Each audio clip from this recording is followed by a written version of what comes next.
I just started class at 11 o'clock, and we just finished right before now. So I have 2 hours worth of review session that I did with the first section, which I will be posting online as well.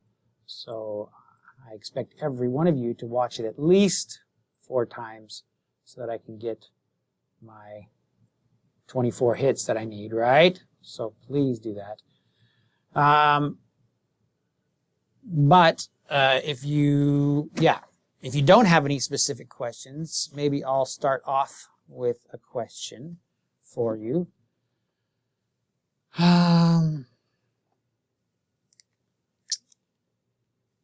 Let's see.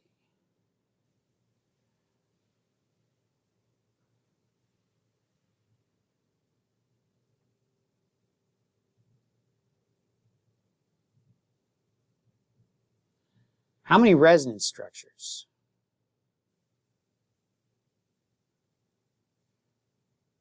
does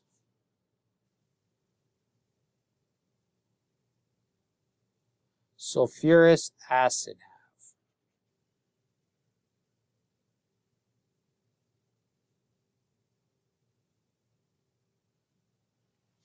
How many resonance structures does sulfurous acid have? Okay, now I'm going to show you something else as well. Something that we started doing last section in the previous class, which helps me a little bit, okay?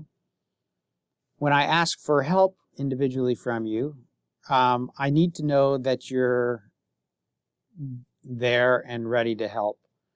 If you have to leave or whatever, you can let me know by clicking on your icon here and going to your status and setting your status as away. I think if you just use thumbs down, which means I'm not going to answer this question, and that can mean I'm not going to answer the question because I'm away. I'm not going to answer the question because I have a sleeping child. Grandma needs some help or something like that, so I need to leave.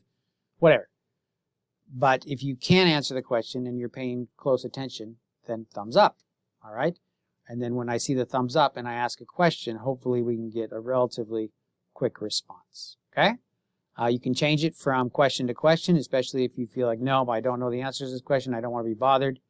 But if I see the thumbs down, I won't ask you. If I don't see anything, I won't ask you either. So I need you to have a thumbs up if you want to be included in asking questions, small things that will help us get to the answer to our questions. Okay, so how many resonance structures does sulfurous acid have? Why don't you indicate your status at this point for this question so I can know who's willing to answer? Nobody's changed. Does that mean nobody's there? All right, Samantha's there. Excellent. All right, so Samantha, tell us, what would we do first with this crazy question? How would we, first I think we have to identify what sulfurous acid is. Sulfurous acid. Do you know the chemical formula for sulfurous acid? Samantha? What's the chemical formula for sulfurous acid?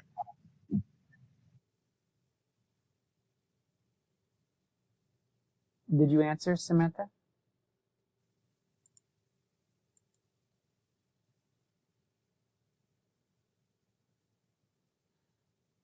Well, just try it one more time. Maybe I was talking while you were trying to answer.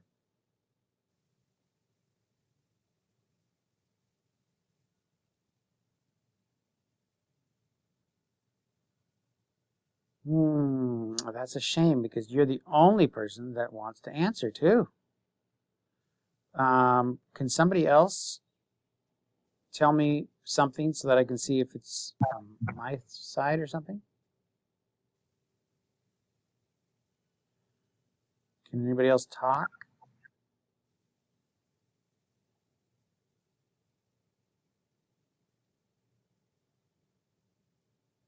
Oh, HS? HS is a good guess in terms of the chemical formula, but HS is a binary acid, and so binary acids are named following the hydroblankic model. So something like HCl, hydrochloric, or hydroblankic, right? So HS is hydrosulfuric acid. Okay? So it's not HS. It is not binary. It is a oxyacid. So if it's an oxyacid, then it's named after its polyatomic ion, sulfurous acid. And when we're naming the acid after the polyatomic ion, there's this little rhyme we do. It doesn't rhyme. I don't do little set of phrases. It's 8 goes to ich, ite goes to us. 8 goes to ich, ite goes to us. All right?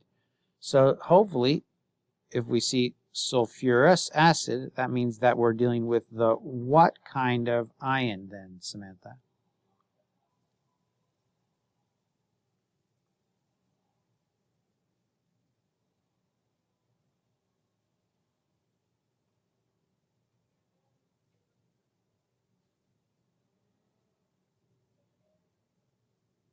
The sulfite. That's right, sulfite ion. What is the sulfite ion? SO3 2 minus. SO3 2 minus. So that means sulfurous acid is H2SO3. So the 2 minus there told me that if I'm going to form an acid from that polyatomic ion, I need 2 hydrogens. So H2SO3. Now, when we're asked how many resonance structures there are, we need to make sure we understand what this compound looks like. So we have to draw it. Sulfur is our central atom. Oxygens on the outside. This is an oxyacid, so our hydrogens are going to be coming off of 2 of our oxygens. Very good. Samantha, do you want to help me? Oh, Katie, I don't know if you were here. 1, 2, 3, 4, 5, 6. Katie, maybe you just got here, but what we've decided is if you could, everybody, when you come into class, especially when I'm asking questions or just going through talking, if you could click on your icon and set your status to either thumbs up or thumbs down. Thumbs up means I want to be asked questions about specific things as we go along, and thumbs down means I'd prefer to just listen. Okay, and you can change it from time to time based on how things are going. But yeah, that's, if you could do that, Katie, that would be great, so I would know whether or not you want to contribute to this little portion of the conversation. So Samantha, H2SO3, there we have it drawn. How many atoms, or sorry, valence electrons should be in H2SO3? Samantha, how many valence electrons?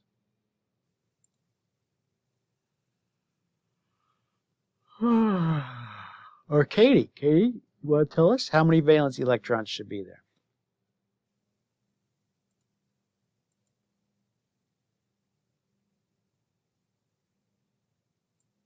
Okay, so oxygen would have 6, and then times 3, and then sulfate. Sorry, 1 second. Yeah. 26 says Samantha. Let's see if she's right. Yeah, I agree with that. Really? 6 times 4, 24, 25, 26. Okay, very good. So we got 26 valence electrons. How many do we already have on the board, Katie? Our skeleton structure? 10. 10. So we need 16 more electrons. So if I start to put first a couple on sulfur because sulfur didn't have 8. And then I can go 3, 4, 5, 6, 7, 8, 9, 10, 11, 12, 13, 14, 15, 16. Well, that was perfect. Very good. Is that a fine structure, Samantha? Any issues with this structure?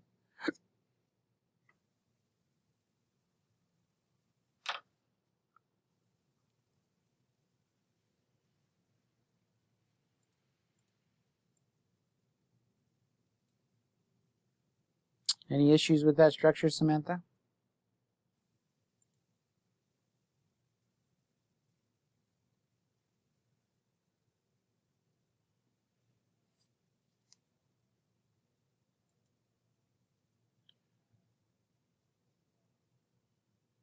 Okay, we want to form a double bond here, you're thinking?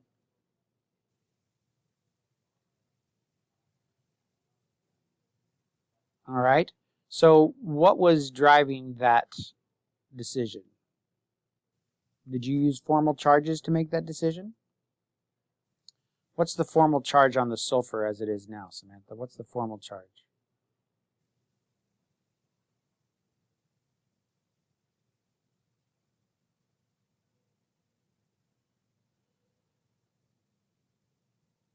So formal charge plus 2, let's see, it brought 6 electrons and it has 1, 2, 3, 4, 5.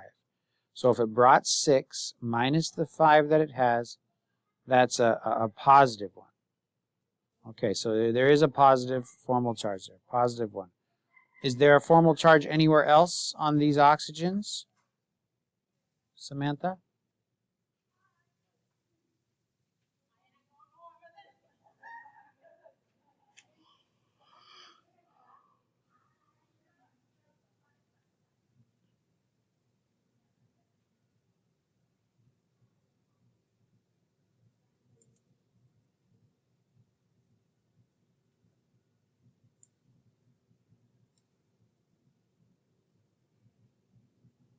Is there a formal charge on anything here? Okay, the oxygen without a hydrogen has a formal charge of -1. -1. It brought 6 electrons and has 1, 2, 3, 4, 5, 6, 7. Okay, 6 minus 7, -1 formal charge. All right, so if we bring these electrons into here and form that double bond,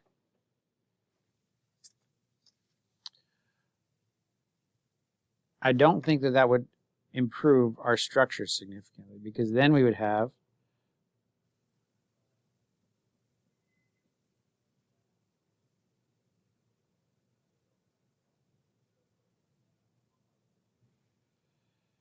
right, then we'd have that structure there, where this oxygen, sulfur now has a +2 charge, and this oxygen actually has more than 80 electrons available to it. And we can't really do that, can we? We can't have more than 80 electrons available to it because of its location on the periodic table. It can't have an expanded octet. It's only on the second row there. So that looks like we've created some issues. But perhaps if we bring electron density in from that oxygen instead, and then we have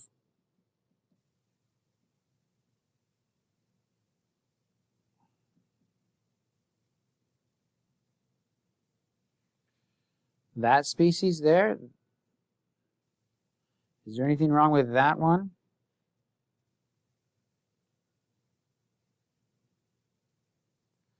So sulfur has 1, 2, 3, 4, 5, 6 electrons available to it.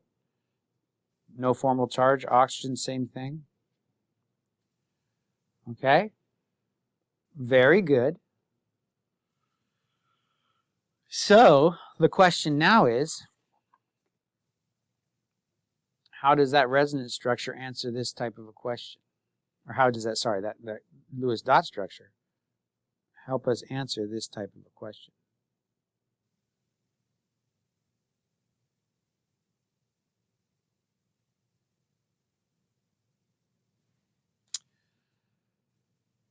Well, this double bond that we have drawn there might as easily have been drawn on one of the other oxygens. And this oxygen could have taken the hydrogen.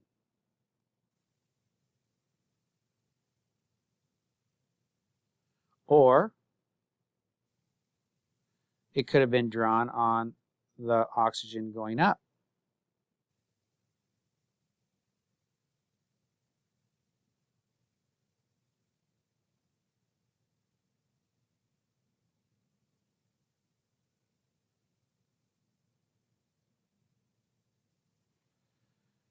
Right?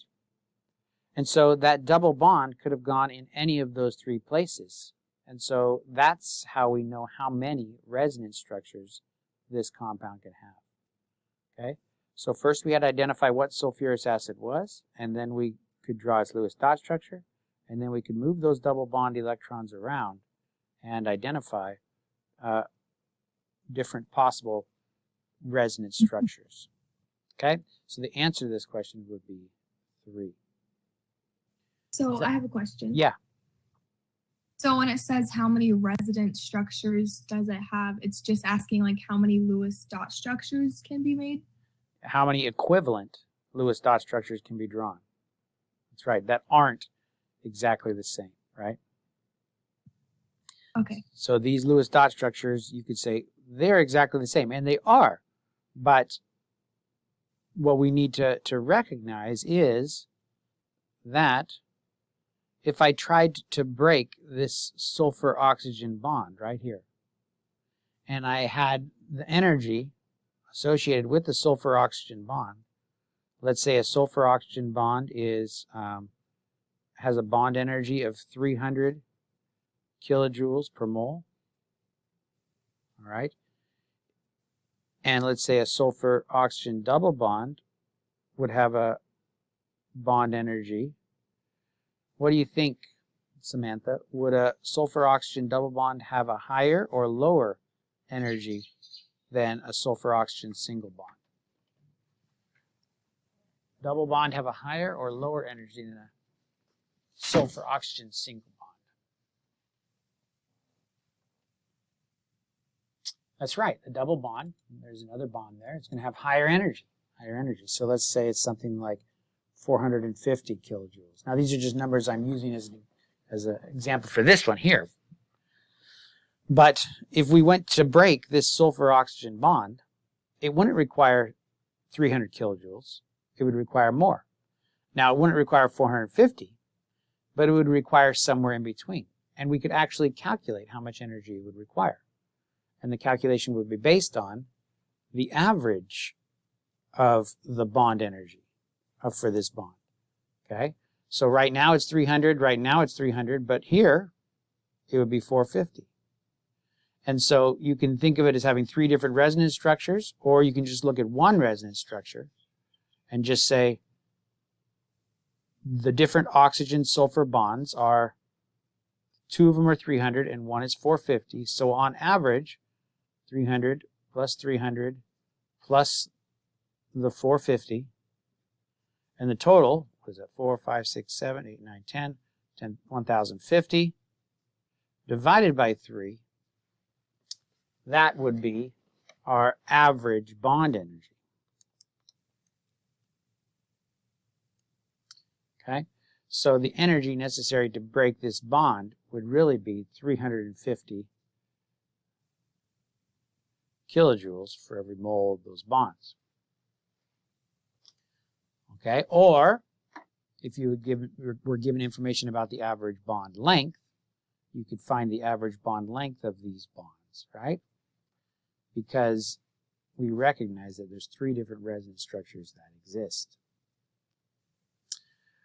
Okay, very good. Any questions about that one? I had a question. Yeah.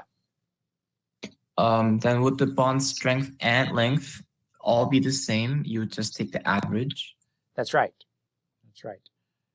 Because these resonance structures are shifting between each other so fast that the length of that bond would be the average between the 3.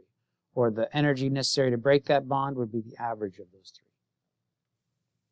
So in problems, would it ask something like, how much energy would it require to break the bond between the sulfur and the oxygen? Yeah, I would say how much energy is required to break the sulfur-oxygen bond, or not the, but a sulfur-oxygen bond in sulfurous acid. And so then you would have to recognize the resonance, or recognize the Lewis structure, possible resonances, structures that could exist.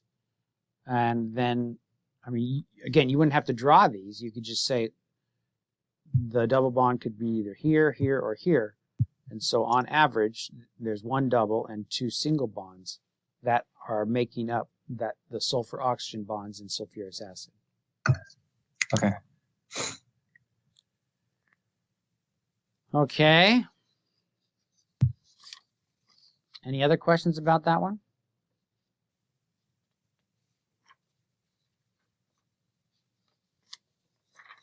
So, how about this question? Let's see here.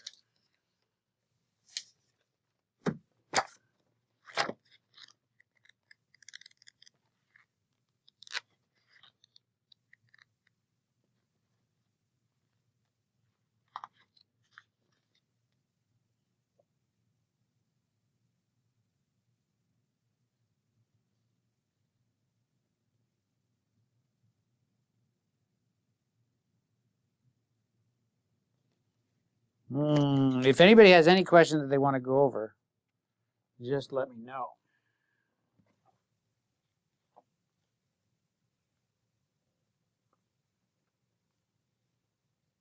Could you go over the oxidation numbers, please?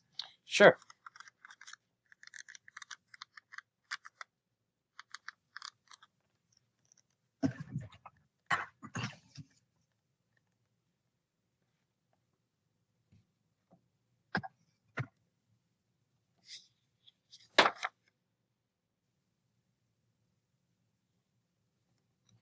Here we go. Let's do number 6 here.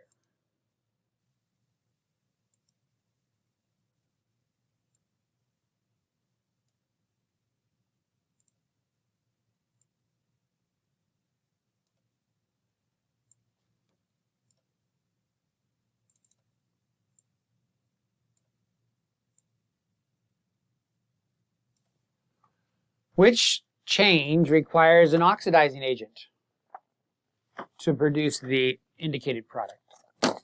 Which change requires an oxidizing agent to produce the indicated product? All right, so we got Samantha and Harry ready to help us out with this question. Is that true?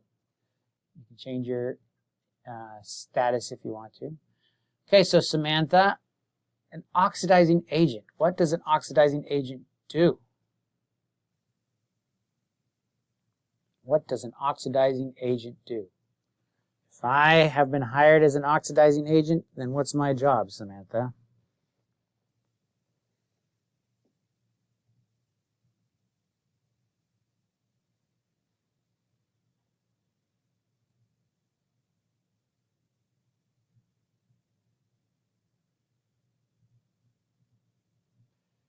Removing electrons. That's right. I oxidize people. Very good. Very good.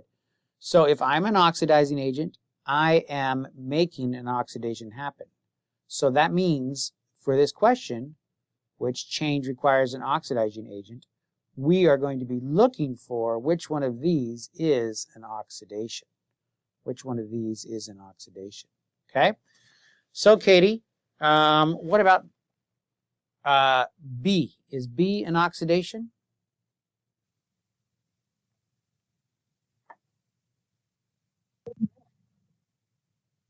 I don't think so.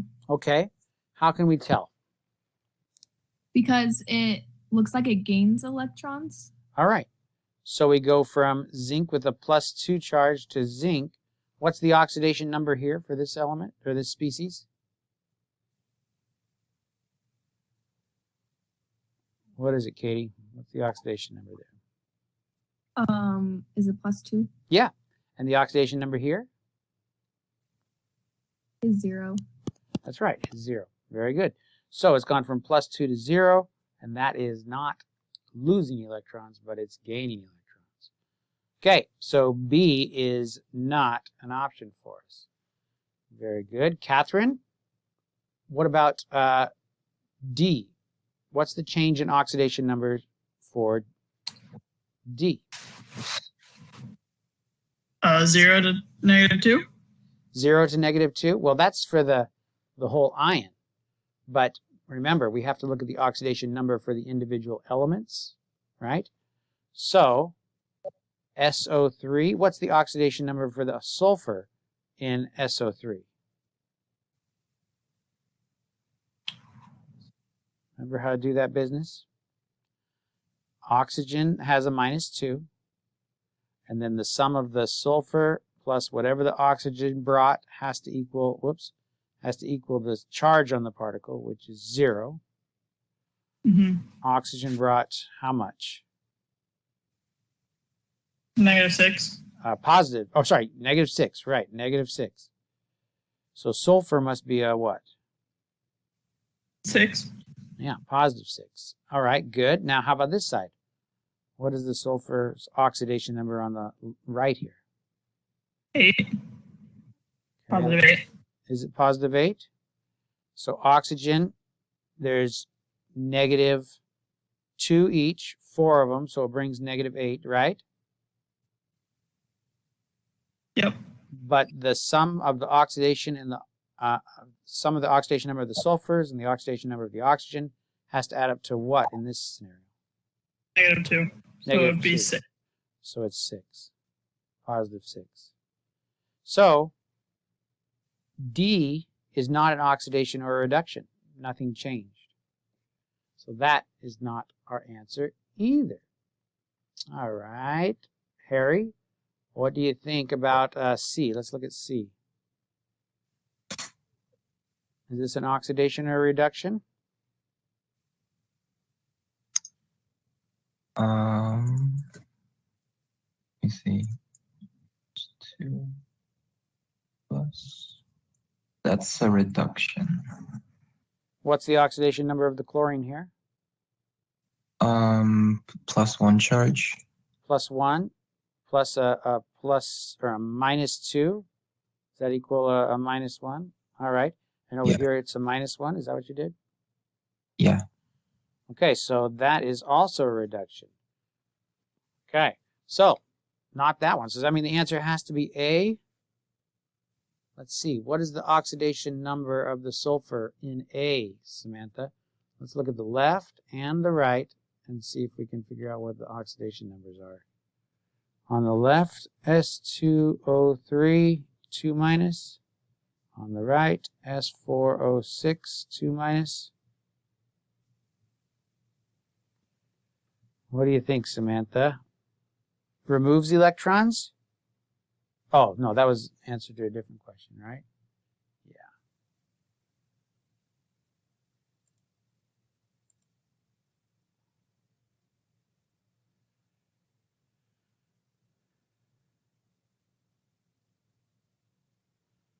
What's the oxidation number over here on the left?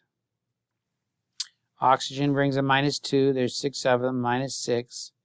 So whatever the sulfur is, in terms of plus a -6 has to equal a -2. So what does that mean the sulfurs are over here? Guess that's a +4, but then that's divided by 2. So each sulfur here is a +2 to start off with. And then over on the right here, Katie, what's the oxidation number of the sulfur on the right here?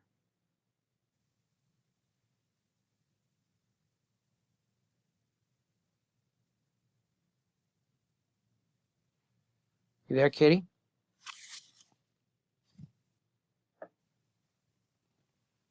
Yeah, I'm here. Okay, great. So the oxygen is a -12, right? That's right. So then you'd want +10. +10. Very good.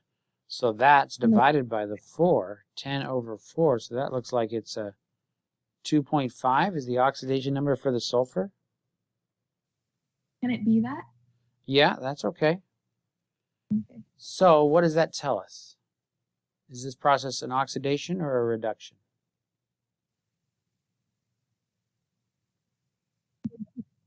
Well, I gained, so I guess it was a reduction. Or I mean, no, oxidation. Yeah, it gained positive charge. That means it has to lost the electrons. So that's an oxidation. So this would require an oxidizing agent to occur. So the answer is A for us. Okay, very good. Does anybody else, if anybody comes across a question that they think they want to answer, just let me know.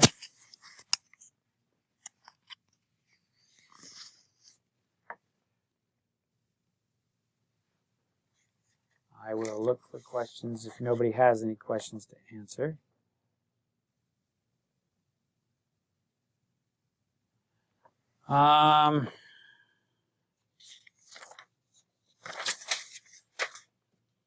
Here's a compound.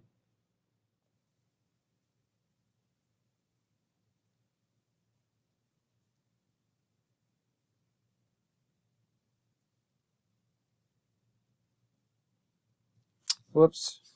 Start over. Here it is.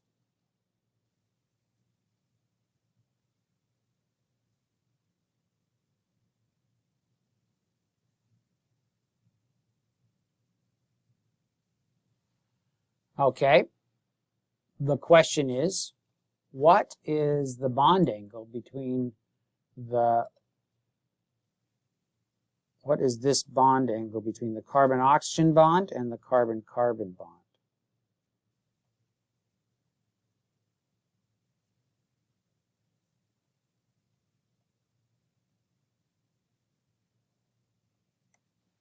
What is that bond angle? Okay. Harry, any ideas?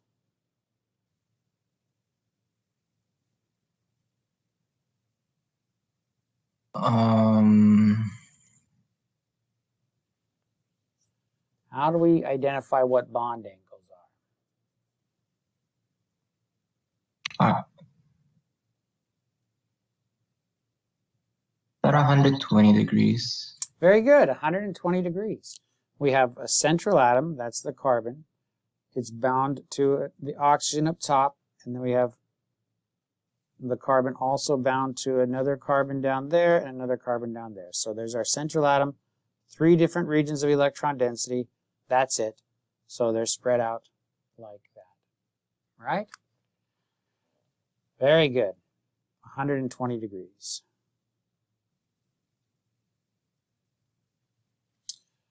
Okay. How about this one? What shape is the compound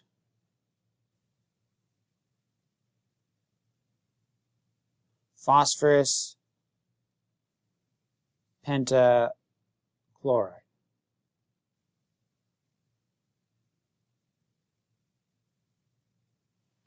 What shape is the compound phosphorus pentachloride? What do you think, James Oliver? How do we do this?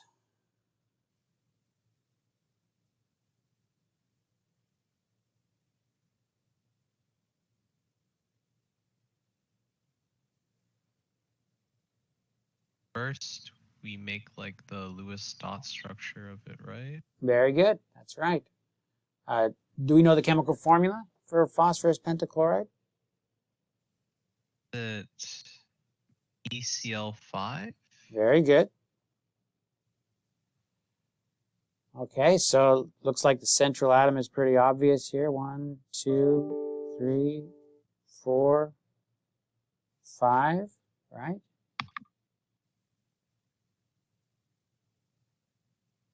That's good. So,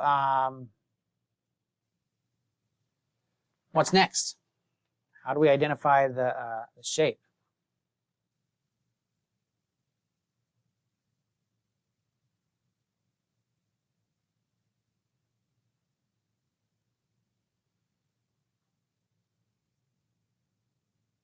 If I have a central, what's that? Go ahead.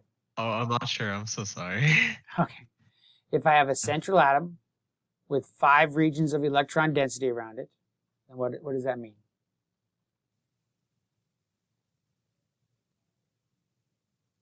What did we say? 5 regions? How do 5 regions situate themselves around a central atom? 2 go up into axial positions. And what do the other 3 do, James?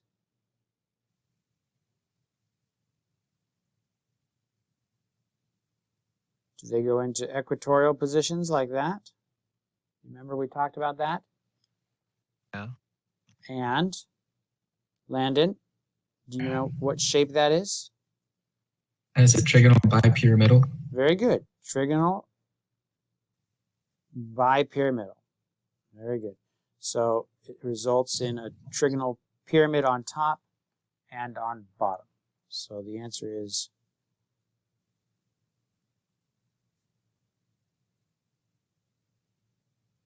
trigonal bipyramidal. All right. I'll start looking for another question. If you guys have any other ideas for other questions, let me know.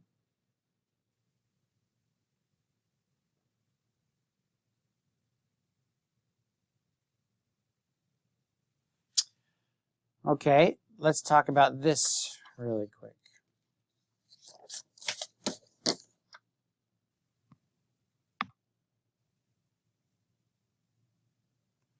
Which is a polar bond? Or sorry, polar molecule. Which is a polar molecule?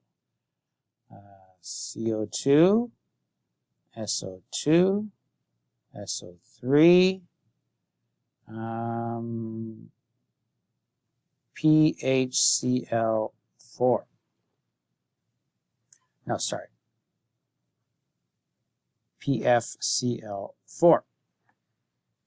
Which is a polar molecule?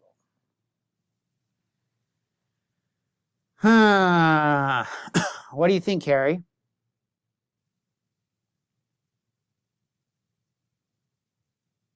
Do you know which ones are or aren't polar? Or how do we approach this? What do we need to have to be a polar molecule? There has to be a sufficient difference in electronegativity. Okay, there has to be a polar bond. Good. And what else?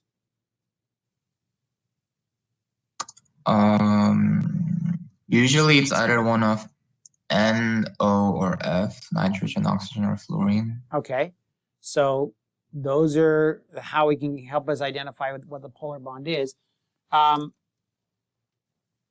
There's another thing we need, though. The molecule itself needs to be asymmetrical. Remember that? Oh, yeah. Okay, so we need to know something about the Lewis dot structure of these compounds to determine whether they're asymmetrical or not. We've drawn carbon dioxide before. Does anybody remember? Is it symmetrical or asymmetrical? What do you think, Harry? Do you remember? It's symmetrical. It is symmetrical, right? It looks like this.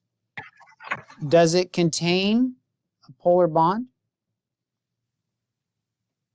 No. Well, the carbon-oxygen bond is a polar bond, but because there's one right opposite of it, the resulting molecule is still nonpolar. All right? So carbon dioxide is not a polar bond or a polar compound. All right? What about SO3? Anybody or any? What do you think, Harry? It does have polar bonds. Okay.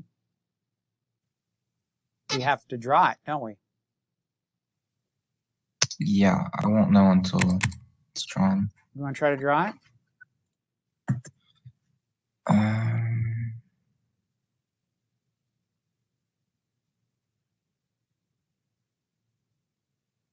If anybody wants to help him.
Well, good job, Harry. So how many electrons do we have on there? Are we done, or do we need more electrons?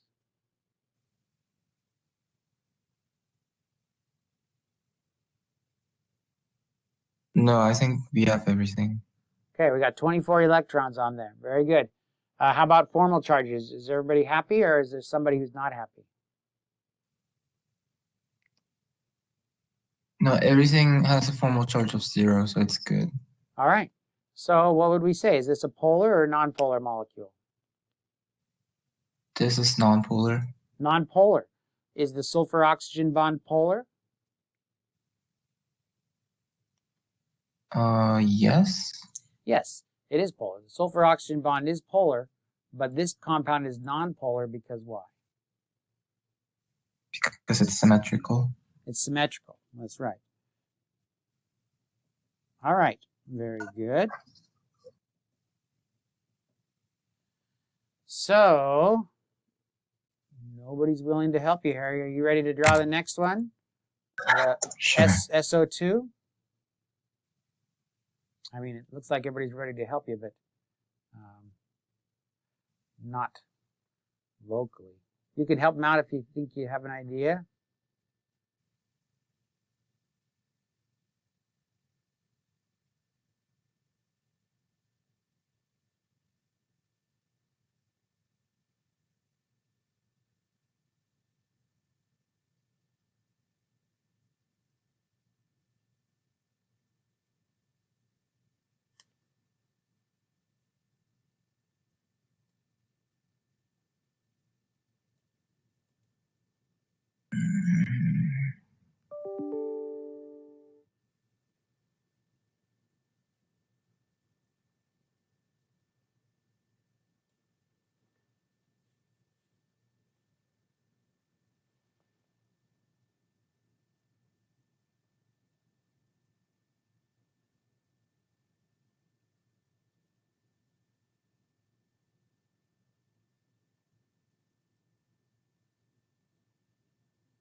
How do you erase stuff? You just write it with a white marker. So you just change your color to white, make your circle a little bit bigger. Okay. Rid of what? The one around the sulfur. Am I doing this right?